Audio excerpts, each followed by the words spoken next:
जयराम जी आज media briefing कर रहे हैं, आज ही दिल्ली से लौटे हैं, क्यों गए थे दिल्ली? हाँ, दिल्ली इलाज के लिए गए थे और मीडिया से मुखातिब होने का भी कारण यही है कि हमें लगता है कि हम पब्लिक की प्रॉपर्टी बन चुके हैं। पब्लिक ने चंदा देकर मुझे चुनाव लड़ाया है, तब मेरा जीवन व्यक्तिगत नहीं रहा, तो इसलिए पब्लिक को जानने का अधिकार है। जानना इसलिए अधिकार है क्योंकि डॉक्टर का सख्त हिदायत है कि आगामी 10-15 दिन बिल्कुल वॉइस को रेस्ट करना है, और अगर हम पब्लिक को अपने बारे में नहीं बताएंगे तो शायद वो असमंजस की स्थिति में होगी। वह सुबह मेरे घर आ जाएगी, हमसे समस्या को लेकर आ जाएगी, और अगर हम उनकी समस्याओं को नहीं सुन पाएंगे, घर में नहीं रहेंगे, तो उनको भी बुरा लगेगा। तो इसलिए आज हम अपने बारे में भी थोड़ा बताना चाहेंगे। हालांकि स्थिति थोड़ा ख़राब है, रिपोर्ट है, और हालांकि सब चीज़ बताना नहीं चाहिए, लेकिन मैं बार बार कह रहा हूँ मैं पब्लिक की प्रॉपर्टी बन चुका हूँ। लोगों ने मुझे चंदा देकर चुनाव लड़ाया है, तो लोगों की मुझसे अपेक्षाएं हैं, तो मेरा कुछ भी लाइफ पर्सनल रहा नहीं। तो फिलहाल दिल्ली में गए थे तो कुछ समस्याएं आई, जिसमें लंग्स और थ्रोट में इंटरनली मतलब अंदर साइड से छोटे छोटे घाव, मतलब इन्फेक्शन कह सकते हैं। मैंने थोड़ा अभी मामूली घाव का रूप लिया है, ये सारे रिपोर्ट्स हैं। और मतलब उसका रीज़न यही है कि बोलना, अगर आप बोलने, और हम तो 1 साल पहले ही मुझे वार्निंग भी मिली थी कि आप अगर बोलेंगे तो थ्रोट का प्रॉब्लम होगा, और प्रॉब्लम हो चुका है। यानी कह सकते हैं कि हम जानबूझ के एक्सीडेंट अपना करवा रहे हैं। बस रीज़न है कि जनता, जब भी जनता समस्या लेकर आती है हम भावनाओं में भर जाते हैं, चाहे पदाधिकारी रहो चाहे कुछ भी रहो, हम तुरंत उनकी समस्याओं का समाधान करने के लिए प्रयास करने लगते हैं।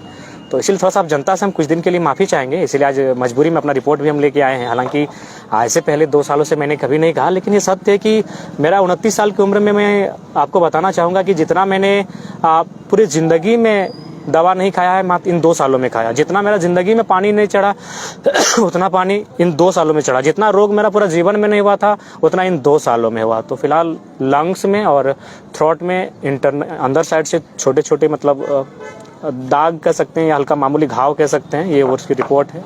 और उसके लिए 15 दिनों का विशेष परहेज़ है, उसी को फॉलो कर रहे हैं, और उसी के लिए दिल्ली गए हुए थे। लेकिन चूँकि विधानसभा का चुनाव भी है और अपना पर्चा भी भरना था, तो प्रोटोकॉल को फॉलो करते हुए आना पड़ा। हालांकि डॉक्टर की हिदायत थी कि अभी 2-4 दिन दिल्ली में रुकें, लेकिन उस प्रोटोकॉल को फॉलो करने के लिए आए हैं। तो जरा मतलब संगठन के कार्य में अभी एक्टिव नहीं रहेंगे क्या? देखिए, अब हमें लगता है यहाँ से विश्राम तो संभव नहीं है, लेकिन कुछ प्रोटोकॉल और कुछ मर्यादाओं का अनुपालन करना होगा। अगर आप डॉक्टर की बातों को नहीं मानते हैं, आप वकील की बातों को नहीं मानते हैं, तो शायद टीचर की बातों को नहीं मानते, तो नुकसान तो होगा। और साल भर पहले ही मुझे डॉक्टर ने कहा था, और उन्होंने थ्रोट को ही कहा था कि आप थ्रोट की गंभीर बीमारी से ग्रसित होंगे, और साल भर सामने रिजल्ट है वही है। हमने बातों को अनसुना कर दिया, जनता के आंदोलनों में व्यस्त रहें, धरनों में व्यस्त रहें, सभाओं में व्यस्त रहें, जनता के हक अधिकार की लड़ाई में व्यस्त रहें। तो ये कह सकते हैं 29 साल की उम्र में एक युवा है। जहाँ 70 साल का कोई विधायक होता है तो मामूली खरोच आता है तो सीधे साउथ इंडिया भाग जाता है, कलकत्ता भाग जाता है, तो दिल्ली भाग जाता है। लेकिन 29 साल का युवा जिसका पूरा कैरियर पड़ा है, लेकिन उसने कभी अपने जीवन की परवाह नहीं की।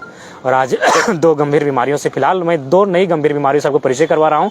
12 जो है वो पुरानी बीमारी हैं। इसमें तमाम आँख का भी रिपोर्ट है, आँख में भी इशू आया है, लीवर का भी इशू है, बहुत सारे इशू है, मतलब 1 दर्जन इशू है। लेकिन 2 इशू जो नए आए हैं वो थ्रोट का है और लंग्स का है। आगे सवाल कीजिए। आगे ये जो चीख ज़्यादा बात करते हैं, आप भाषण देते हैं, उसका कारण है क्या? वही कारण है, जनता के लिए जो आप चीख करते हैं, मतलब वही आंदोलन में जाना, पब्लिक से मिलना, बातें करना, सभाओं में भाषण देना, वही कारण है। ये खास रहे उसी की वजह से क्या?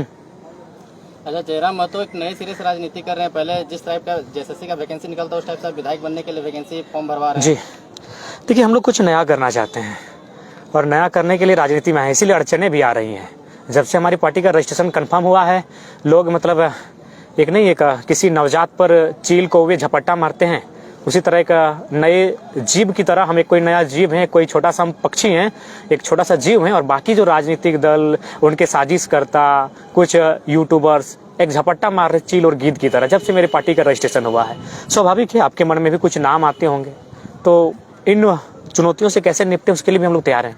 लेकिन जेन्युइन सवाल है जयराम जी, आप आंदोलनकारी का पार्टी कहते हैं, गरीब लोगों का पार्टी कहते हैं, और फिर फॉर्म भरने के लिए 5,000 दे रहे हैं। देखिए अनिल जी, आप अगर है तो आप मेरे फॉर्म में कहीं नहीं लिखा है कि हम 5,000 डिमांड किए हैं। किसी भी प्रत्याशी ने अगर फॉर्म 5,000 रुपए के लिए लिया है तो मैं सख्त हिदायत दूंगा कि वापस कर देंगे।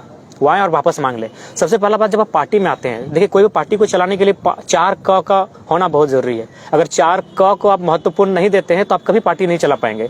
1 क से होता है कार्यालय, 1 क से होता है कार्यकर्ता, 1 क से होता है कार्यक्रम और 1 क से होता है कोष। बिना कोष का कोई राजनीतिक पार्टी नहीं चलता है अनिल जी। तो सुनिए, हमारे पार्टी का संविधान, जो भारत का जो संविधान है ना, जहां 1951 आर्टिकल के तहत जब आप पार्टी का रजिस्ट्रेशन करते हैं ना, तो वहां आपको तमाम अनुच्छेद बना के देने होंगे कि आप कई साल में मीटिंग करेंगे, कितने महीनों में आपकी जिला की मीटिंग होगी, आप जो सदस्य बनाएंगे उसका शुल्क क्या होगा। ये संवैधानिक है। तो सबसे पहले जो जान वो राजनीति को नहीं जानते हैं, जो गला फाड़ के चिल्ला रहे हैं, हल्ला कर रहे हैं। हमारे पार्टी के संविधान में जो दिल्ली के चुनाव आयोग से मान्यता प्राप्त है, वहां स्पष्ट शब्दों में लिखा है कि जो हमारी पार्टी में केंद्रीय पदाधिकारी, केंद्र सदस्य होंगे, उनको 5,000 रुपए शुल्क वार्षिक लिए जाएंगे। जो जिला में होंगे उनको 3,000 शुल्क लिए जाएंगे। जो प्रखंड और पंचायत में होंगे उनको 2,000 रुपए शुल्क लिए जाएंगे। उसके बाद अगर मान के चलिए कोई अगर केंद्र में भी नहीं है, कोई अगर जिला में भी नहीं है, तो कोई भी पार्टी, आपको भी मालूम है, कोई स्कूल रहे, कोई अस्पताल रहे, चाहे कोई चैरिटी रहे, कोई संस्था रहे, वो डोनेशन से चलती है। और डोनेशन कोई गलत चीज नहीं है।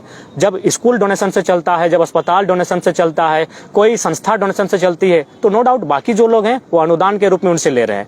पार्टी में विधायक बनने के नाम से, फॉर्म के नाम से कोई ऐसा नहीं। हाँ, इसी मौके में चूंकि हम लोग को सब काम एक साथ करना था, समय नहीं है, सदस्यता अभियान भी चलाना था, और जो लोग प्रत्याशी बन रहे वो हमारे केंद्र कमेटी के मेंबर भी हैं। जो नए भी फॉर्म भरेंगे उनको भी 5,000 रुपए देने होंगे, चूंकि हमारे पार्टी के संविधान में वर्णित है। और आप जब पार्टी चलाते हैं तो पार्टी का जो संविधान आपको जो मान्यता मिला, जिसका हम लोग रजिस्ट्रेशन नंबर मिला है, उस रजिस्ट्रेशन नंबर को जब हम लोग लिए तो उसके लिए हमें एक संविधान वहां देना पड़ता है। हर पार्टी का अपना एक संविधान होता है। तो हम लोग जो भी काम कर रहे हैं, अपना जो पार्टी हमारा है JLKM, उस पार्टी के संविधान के अनुरूप कर रहे हैं। आज आप भी नामांकन फॉर्म लिए हैं, कौन सीट से आप लड़ने जा रहे हैं? देखिए, उसकी अभी सार्वजनिक घोषणा हम नहीं कर सकते हैं, वो गोपनीय विषय है। पार्टी की कुछ चीजें प्रोटोकॉल में होती हैं और सभी प्रत्याशियों को ये मैंने अधिकार है कि 4-5 सीटों, 5 सीटों तक अपना चॉइस कर सकते हैं, 1, 2, 3, 4, 5 करके। हम भी अपनी 4-5 सीटों पर चॉइस करेंगे। केंद्रीय अध्यक्ष भी फॉर्म लिया? क्यों नहीं लेंगे? केंद्रीय अध्यक्ष पार्टी के संविधान से ऊपर नहीं है, तो हमने भी फॉर्म लेने का काम किया है। अच्छा, मैनिफेस्टो कब जारी कर रहे हैं? आपने तो फॉर्म भराना शुरू कर दिया। देखिए, मैनिफेस्टो जब भी चुनाव आता है ठीक उससे आचार संहिता के आसपास जारी होगा। हमने मैनिफेस्टो ड्राफ्टिंग कमेटी का अध्यक्ष और उनके सदस्य बनाकर टीम जारी भी कर दिया है। वे जल्द रिपोर्ट सौंपेंगे, हम लोग प्रेस कॉन्फ्रेंस करके सार्वजनिक कर देंगे। लोकसभा चुनाव के बाद जयराम महतो अपना संगठन को मजबूत पा रहे हैं कि कमजोर पा रहे हैं? बहुत मजबूत पा रहे हैं। लोकसभा चुनाव के बाद बहुत मजबूत पा रहे हैं और इसमें कोई किंतु परंतु नहीं है। पार्टी का रजिस्ट्रेशन हो गया तो क्या लगता है आपको विधानसभा के चुनाव से पहले आपका सिंबल आ चुका है? तो सिंबल बिल्कुल मिलेगा, हमारा सिंबल मिलेगा। सिंबल मिलने में कोई रोक टोक नहीं होगी। जयराम महतो को ही सिर्फ टारगेट क्यों किया जा रहा है झारखंड में? देखिए, आप नाम लेके ही बोलिए ना, हमको आप कोई परहेज नहीं उनका नाम लेने से। बोलिए कौन टारगेट कर रहे हैं? कुछ तथाकथित पत्रकार अपने आप को कहते हैं, देखिए, सबसे जो आपके हर एक एक्टिविटी को वॉच करते हैं बहुत माइन्यूटली और उसमें हर एक चीज में कमेंट करते हैं। देखिए, अब मैं विस्तार पूर्वक बता देना चाहता हूँ। देखिए, ये मानव की ह्यूमन साइकोलॉजी होती है। अगर मान के चलिए ये मेरा गाँव है, अगर इस गांव के लोग मुझसे प्रेम करने लगेंगे ना, तो कुछ लोगों को मुझसे नहीं लेकिन उस प्रेम करने के भाव से नफरत होने लगेगा कि इसको इतना प्रेम क्यों मिला। अभी मान के चले, एक बात बताइए, धोनी ने किसी का कुछ बिगाड़ा है? विराट कोहली ने किसी का कुछ बिगाड़ा है? सचिन तेंदुलकर ने किसी का कुछ बिगाड़ा है? लेकिन उनके हेटर्स है कि नहीं? तो लाइक दैट, जब आप सक्सेस होते हैं, जब आप अच्छा काम करते हैं, तो कुछ लोग हेटर्स मिलते हैं। देखिए, एक आलोचना अलग होता है, हेटर अलग होता है। जैसे मान के चलिए, मैं भरे मंचों पर धोनी के ड्रीम 11 का खिलाफ करता हूं, रोहित शर्मा रहे चाहे विराट कोहली के विदेश में शादी करने का भी मैं खिलाफ हूं। लेकिन जब भारत को जरूरत पड़ती है कि 3 विकेट गिराए, मैं चाहता हूं कोहली शतक बनाए। इसका मतलब मैं उनका हेटर नहीं हूं, मैं उनका आलोचक हूं कि आपने विदेश में शादी किया, आपने ज्वेलरी ऑस्ट्रेलिया से मंगाया, आपने पानी का बोतल फ्रांस से मंगाया, तो मैंने उनके इस व्यवहार की आलोचना की, मैं उनका आलोचक हूं। लेकिन ये जो लोग हैं मेरे आलोचक नहीं है, मेरे हेटर है। अगर आप मेरे आलोचक थे तभी तो 8,000 रुपए अंगद नाइक को नहीं दिए तो सवाल उठाए। नहीं, आप बिल्कुल उनके परिवार को, सबसे पहली बात उसकी भरपाई कोई नहीं कर पाएगा। लेकिन आप सच्चाई जान लीजिए, जब वो घटना घटी थी उस समय हम लोग जितना सहयोग पड़ा था, बहुत सहयोग किए थे और आगे भी हम लोग का कोई। ऐसी एक बात बताए, नरेंद्र मोदी 3 बार प्रधानमंत्री बने, क्या भारतीय जनता पार्टी के कार्यकर्ता या फिर कोई अन्य दल के कार्यकर्ता सड़क किसी दुर्घटना में घटना नहीं होता है?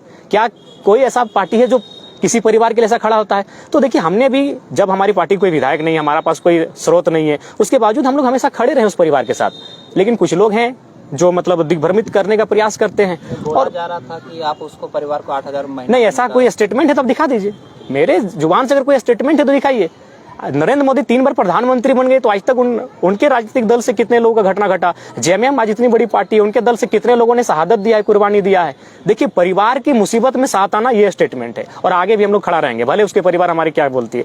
उसके बाद देखिए, जहां तक आप जिस भाई साहब की बात कर रहे हैं, मैं आपको क्लियरली बताना चाहूंगा वो उनका जो स्वभाव है वह एक घृणित विकृत मानसिकता का स्वभाव है। उसकी कहानी शुरू होती है मेरे आंदोलन में आने से। देखिए, मेरी आलोचना अगर 2 साल बाद होती तो मैं स्वीकार करता कि चलो अब मैं राजनीतिक पार्टी बना चुका हूँ।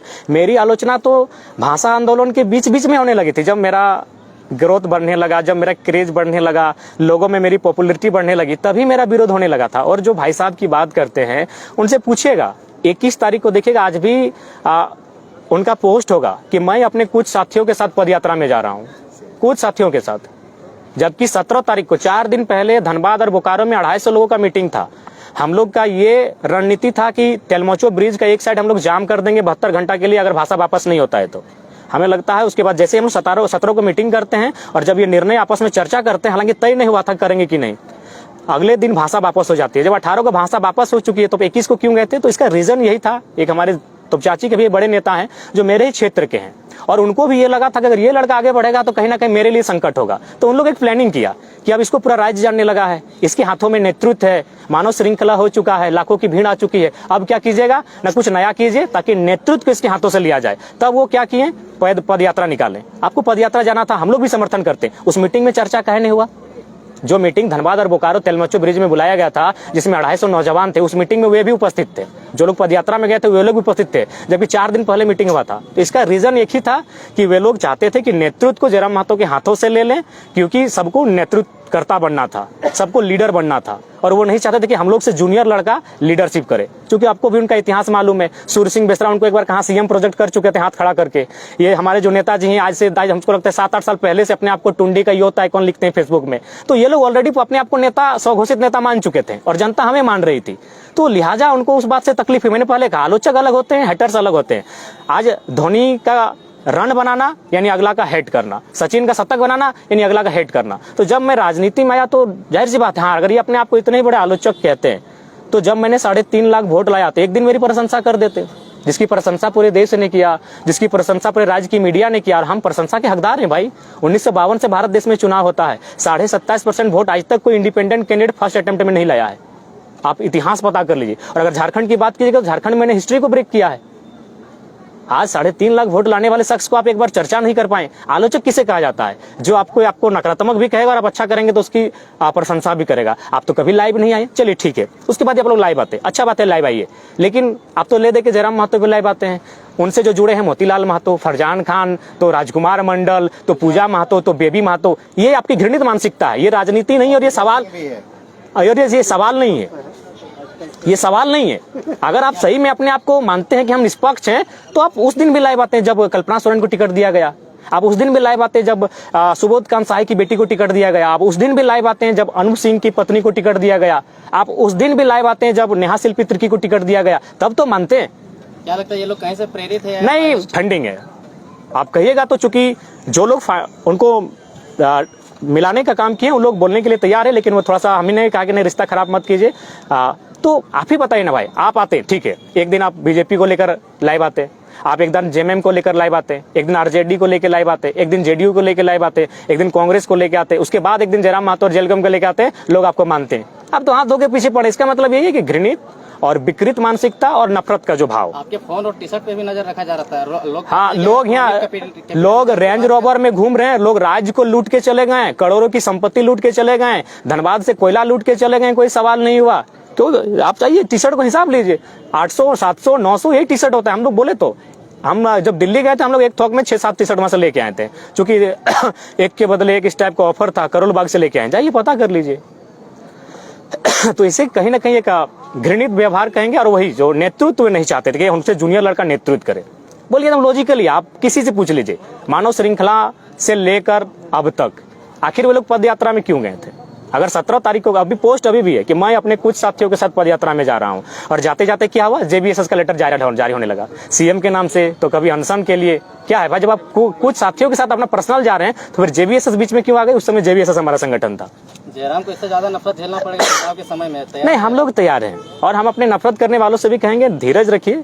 हम सुरेश महतो के वंश में से आते हैं। सुरेश महतो की यही हत्या हुई थी। हत्या होते होते उन्होंने कहा, अरे अभी जिंदा हैं, मार के तो जाओ, बच गए तो ठीक नहीं होगा। जब उनको मारा गया तो पूरा भौरा में जश्न मनाया था उनके दुश्मनों ने। तो जो लोग नफरत करते हैं, धीरज रखिए, हमारी भी आयु जब निकट आएगी हम आपको भी जश्न का मौका देंगे। अभी कुछ साल जीने दीजिए। आप जो नफरत करने वाले हैं उनकी नफरत को भी स्वीकार करते हैं। अब आप बात करते हैं यूट्यूबर्स की। आए थे हमारे पास, उनका सीधा आरोप था कि ढुलू साहब 1 करोड़ लिए हैं, हमको 10 लाख चाहिए।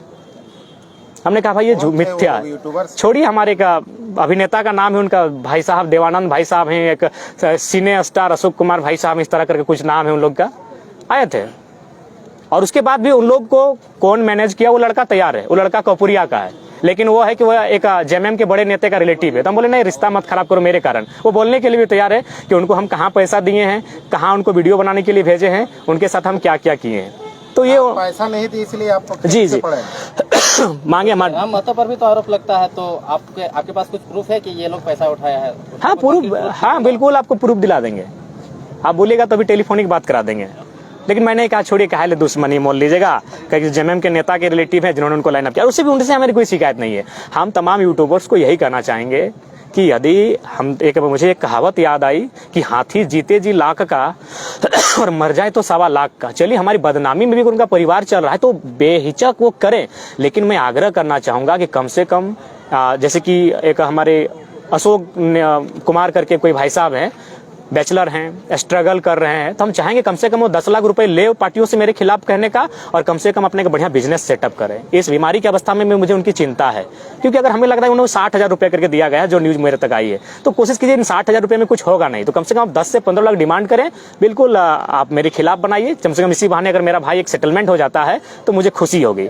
और अभिनेता देवानंद जी भी, अगर उनका परिवार अगर सेटल हो जाता है तो कम से कम मोटी रकम ले, ताकि एक बढ़िया बिजनेस में वो लगाए। चुनाव नहीं होगा तब तक आपके पीछे ये लोग पड़े रहेंगे, कैसे? वही टास्क ही वही है। देखिए, सबसे पहले इन्होंने 3 जिला परिषद का इंटरव्यू लिया था, मुझे याद है। एक तोपचांची का जिला परिषद, एक दुगदा का जिला परिषद, एक ऊपर घाट का जिला परिषद। जब आपने उनके खिलाफ मेरा इंटरव्यू लिया तो अभी जाके इंटरव्यू लीजिए, तीनों को पंचायत में हम पटक के आए हैं। तीनों को पंचायत में हम उनका बूथ से लीड करके आए हैं। अभी इंटरव्यू कहने ले रहे? इसीलिए इंटरव्यू लेना जनता का लीजिए, हमें शिकायत नहीं है। अगर आप नेता का प्री प्लानिंग इंटरव्यू लेंगे तो अभी प्री प्लानिंग तीनों को फिर से लीजिए। ये जो तुपचाची वाले जिला परिषद होटल में बहसबाजी कर रहे थे, लाइव आ रहे थे, उनका बूथ हम लीड करके आए, उनका पंचायत हम लीड करके आए। अब जिला परिषद आप अपना पंचायत नहीं बचा पाए, तो इनको स्पेशल टास्क दिया जाता है अभी चुनाव में। अभी कहने इंटरव्यू हो रहा है, अभी क्यों नहीं इंटरव्यू हो रहा है? ठीक है, जो भी यूट्यूबर्स हैं उनकी हम शुभकामना चाहते हैं, मेरे भाई समान है, वो आगे बढ़े, मुझे नीलाम करके भी आगे बढ़ते हैं, उनका घर चलता है तो मुझे स्वीकार है। लेकिन अभी इंटरव्यू क्यों नहीं हो रहा है? अभी लाइव क्यों नहीं आवाया जा रहा है?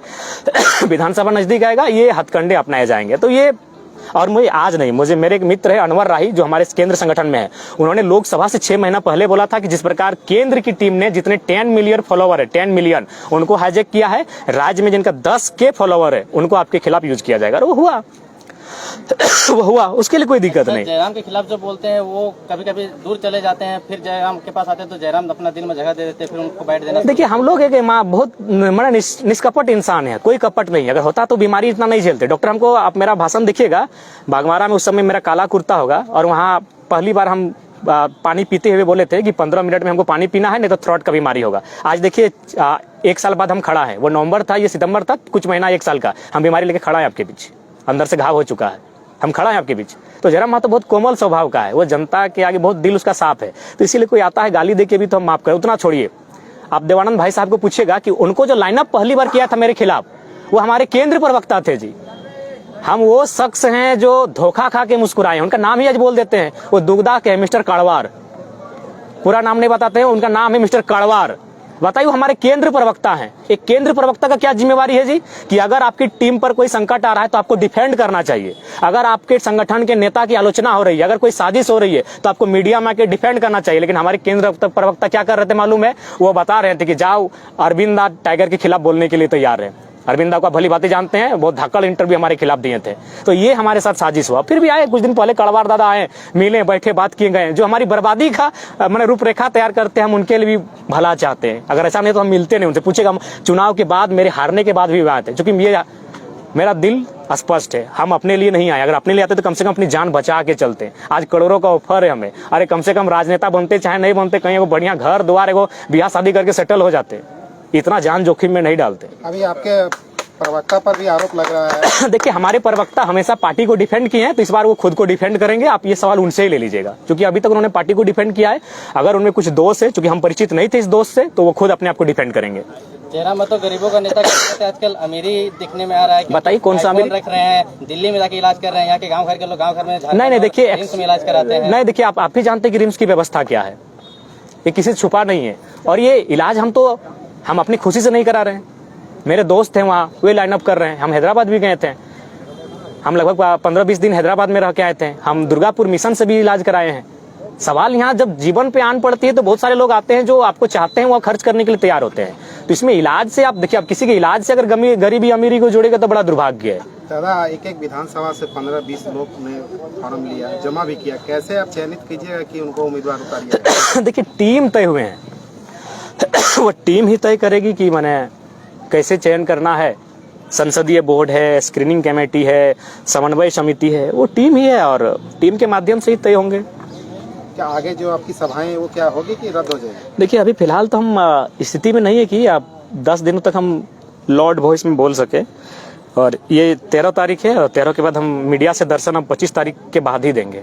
मीडिया से मेरा दर्शन भी अब 12 दिन नहीं होगा, क्योंकि अंदर से थोड़ा सा बहुत हम तकलीफ में। जयराम जब स्टेटमेंट दे रहे थे कि सबका RTI मार के रखे हैं, सबका चुनाव से पहले काला चिट्ठा निकालेंगे, कहा कुछ नजर नहीं आ रहा है। आएगा हर एक विधानसभा में, जब उनके विधानसभा में जाएंगे ना तो बाकायदा नाम के साथ बताएंगे कि इन विधानसभा। जेबी केसेस में गुटबाजी चल रहा है क्या? कुछ दिनों को आपके ही नेता मतलब अलग से प्रेस कॉन्फ्रेंस कर रहे थे और कुछ। देखिए, सबसे पहला बात, अनिल जी एक बात कहना चाहेंगे, प्रेशर करके कोई टिकट नहीं ले सकता है।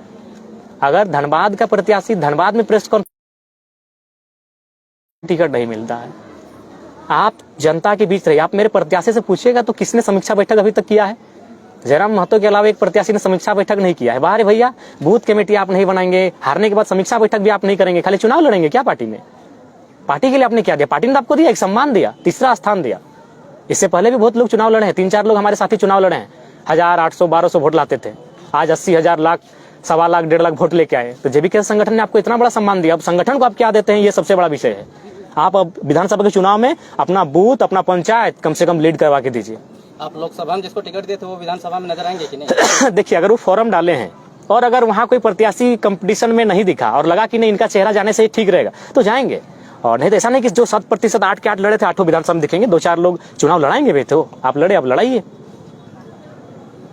बांग्लादेश का जो मुद्दा है बहुत ही गर्म है, आप क्या कहना चाहेंगे? देखिए, उस पर हमें के बाद ही वो देखिए, सबसे पहला बात, जो छात्रों की क्रांति थी वो अलग विषय, लेकिन उसके बाद वहाँ के अल्पसंख्यकों को जो टारगेट किया जा रहा है ये दुर्भाग्यपूर्ण है। और मानवता के नाते मैं उनके साथ खड़ा हूँ और मैं यूएनओ से बाकायदा, यूएनओ को चाहिए इस मामले में हस्तक्षेप करे और जो वहाँ बांग्लादेश में रहने वाले जो अल्पसंख्यक लोग हैं उनको सुरक्षा कैसे मिले, उनका अस्तित्व कैसे बचे, उनकी हिफाजत कैसे हो, इस पर भारत सरकार के साथ साथ जो संयुक्त राष्ट्र संघ है उनको हस्तक्षेप करते हुए इस मामले में उनकी सुरक्षा की पुख्ता गारंटी करना चाहिए। शेख हसीना को भगाया जाना अपने ही देश से कैसा लगता है? देखिए, अगर मान के चलिए, अगर जनता के अनुरूप कार्य नहीं करेंगे तो श्रीलंका के राष्ट्रपति भी भाग गए। ऐसी घटनाएं असम में भी विधायकों के साथ हुई है। अगर आप जनता को ज्यादा सताइएगा आज, तो हमें लगता है कि जनता एक दिन जब भूखी प्यासी हो जाएगी तो गोली खाने के लिए भी तैयार हो जाएगी, सड़कों पे आ जाएगी। तो इसीलिए वैसा स्थिति ना हो, इकोनॉमी पे बात होना चाहिए। अभी देश के प्रधानमंत्री गैर जिम्मेवार स्टेटमेंट दिए, लेकिन किसी ने आलोचना नहीं किया। किसी मीडिया ने पूछा कि देश की इकोनॉमी ऐसी हो रही है, केस है कि अमीर अमीर हो रहा है और गरीब गरीब हो रहा है, तो बोले क्या सबको बराबर कर दें? बताइए, स्टेटमेंट ये तो नहीं, बिल्कुल सबको बराबर करना चाहिए। बराबर करने का मतलब है कि उसमें अंतर नहीं होना चाहिए। एक ऐसा स्थिति बनाइए कि किसी में अंतर ना हो, सबको बराबरी में आने का अवसर मिले। तो आज इकोनॉमी इतनी गैप है और उस पर कोई सवाल ही नहीं ले रहा है। अगर कोई सवाल कर रहा है तो देश के प्रधानमंत्री मजाक करके निकल जा रहे हैं कि सबको गरीब कर दें क्या, सबको अमीर कर दें क्या। एक देश के प्रधानमंत्री के सवाल नहीं होना चाहिए। तो अगर ऐसी स्थिति होगी तो युवाओं में, जनता में आक्रोश होगा ना। दादा, आप संथाल में बांग्लादेशी घुसपैठी पे क्या बोलिए? मैंने उस पर स्पष्ट कहा है कि उस पर केंद्र सरकार, राज्य सरकार दोनों को हस्तक्षेप करते हुए बिल्कुल किसी प्रकार का घुसपैठ झारखंड में ना हो। उससे क्या होगा कि वहाँ की सामाजिक और सांस्कृतिक स्थिति में अवरोध उत्पन्न होगा। वहाँ से वहाँ के जो मूलवासी उनके जीवन में संकट उत्पन्न होगा, उनकी भाषा, उनकी सांस्कृतिक परंपराओं में आहत होगी। तो इसलिए मेरा स्पष्ट है, उस पर मेरा स्टैंड स्पष्ट है। आदिवासी हॉस्टल में आदिवासियों को पीटा जी, उस पर उसके लिए हम खेद प्रकट करते हैं और आदिवासी सरकार है, आप तुरंत एक टीम का गठित कीजिए, उनको चिन्हित कीजिए और अगर वे घुसपैठ है तो देश से बाहर कीजिए। क्या संदेश है यहाँ से? संदेश यही रहेगा, ये राज्य बहुत तकलीफ के बाद राज्य बना है, इस राज्य का हितार्थ तो हम लोग यही चाहते हैं। अच्छा, पिछले बार आप लोग बूथ स्तर में कमजोर दिखे थे, वहाँ से आप बोले कि आदमी नहीं बैठ पा रहा है, तो बूथ स्तर पे काम करना शुरू किए हैं? हाँ, इस बार बूथ स्तर पे हम लोग काम कर रहे हैं और इस बार हम लोग जनता के साथ साथ कार्यकर्ता पे काम करेंगे। मैंने पहले कहा कार्यकर्ता, कार्यक्रम, कार्यालय और कोष, तभी चुनाव लड़े जा सकते हैं और तभी राजनीतिक पार्टी तैयार होती है। आज प्रत्याशी का फॉर्म भरने का अंतिम डेट है, तो क्या लगता है प्रत्याशी का प्रथम लिस्ट कब तक जारी कीजिएगा? देखिए, हम लोग लगता है कि 1-2 दिन बढ़ाएंगे लिस्ट को, कहीं 15 अगस्त भी है, कुछ लोग व्यस्त रहे, खेती बाड़ी का दिन है, तो 2 दिन अवसर देंगे और 15 अगस्त को पहली लिस्ट जारी हो जाएगी। वैसे लोग जो फॉर्म नहीं भर पाए वो नहीं, बिल्कुल नहीं, बाद में नहीं। अगर वो संगठन के एक्टिव लोग हैं और खासकर धनबाद बोका, जैसे मान के चलिए अगर राजमहल छूटा है तो वहाँ अगर कोई नहीं तो हमको तो किसी को लड़ाना होगा, लेकिन जहाँ से फॉर्म आ चुका है और कोई नहीं भरा है तो वहाँ उनके साथ कैसे जाएंगे जी? जो लोग फॉर्म भरे उनके साथ जाएंगे। मान के चलिए टुंडी विधानसभा है, अब मान के चलिए टुंडी विधानसभा से गौतम अगर प्रत्याशी अपने आप को मानता है और ये फॉर्म नहीं भरा है, ये अगर इस मन एटीट्यूड में कि हम तो टुंडी के ही हैं, टाइगर के खसम खास है, पार्टी के लिए इतना कुछ किए हैं, और फॉर्म अगर बाकी 7 लोगों ने भरा है तो हम पहले उन 7 लोगों को प्राथमिकता देंगे। गौतम अगर फॉर्म नहीं भरा है तो इनको बाद में इनके पास आएंगे कि भाई टुंडी से कोई नहीं, आप लड़ेंगे क्या? लेकिन अगर 7 में कोई तैयार होता है तो हम वहाँ जाएंगे। जो फॉर्म नहीं भरा है उस पर कोई विचार नहीं होगा। क्या रिपोर्ट है, कितने विधानसभा से एप्लीकेशन है अभी तक? हम तो देखिए, वो तो चुनाव समिति बनी है, आप उस पर भी कभी सवाल जवाब कीजिए, वो उत्तर देने के लिए तैयार है।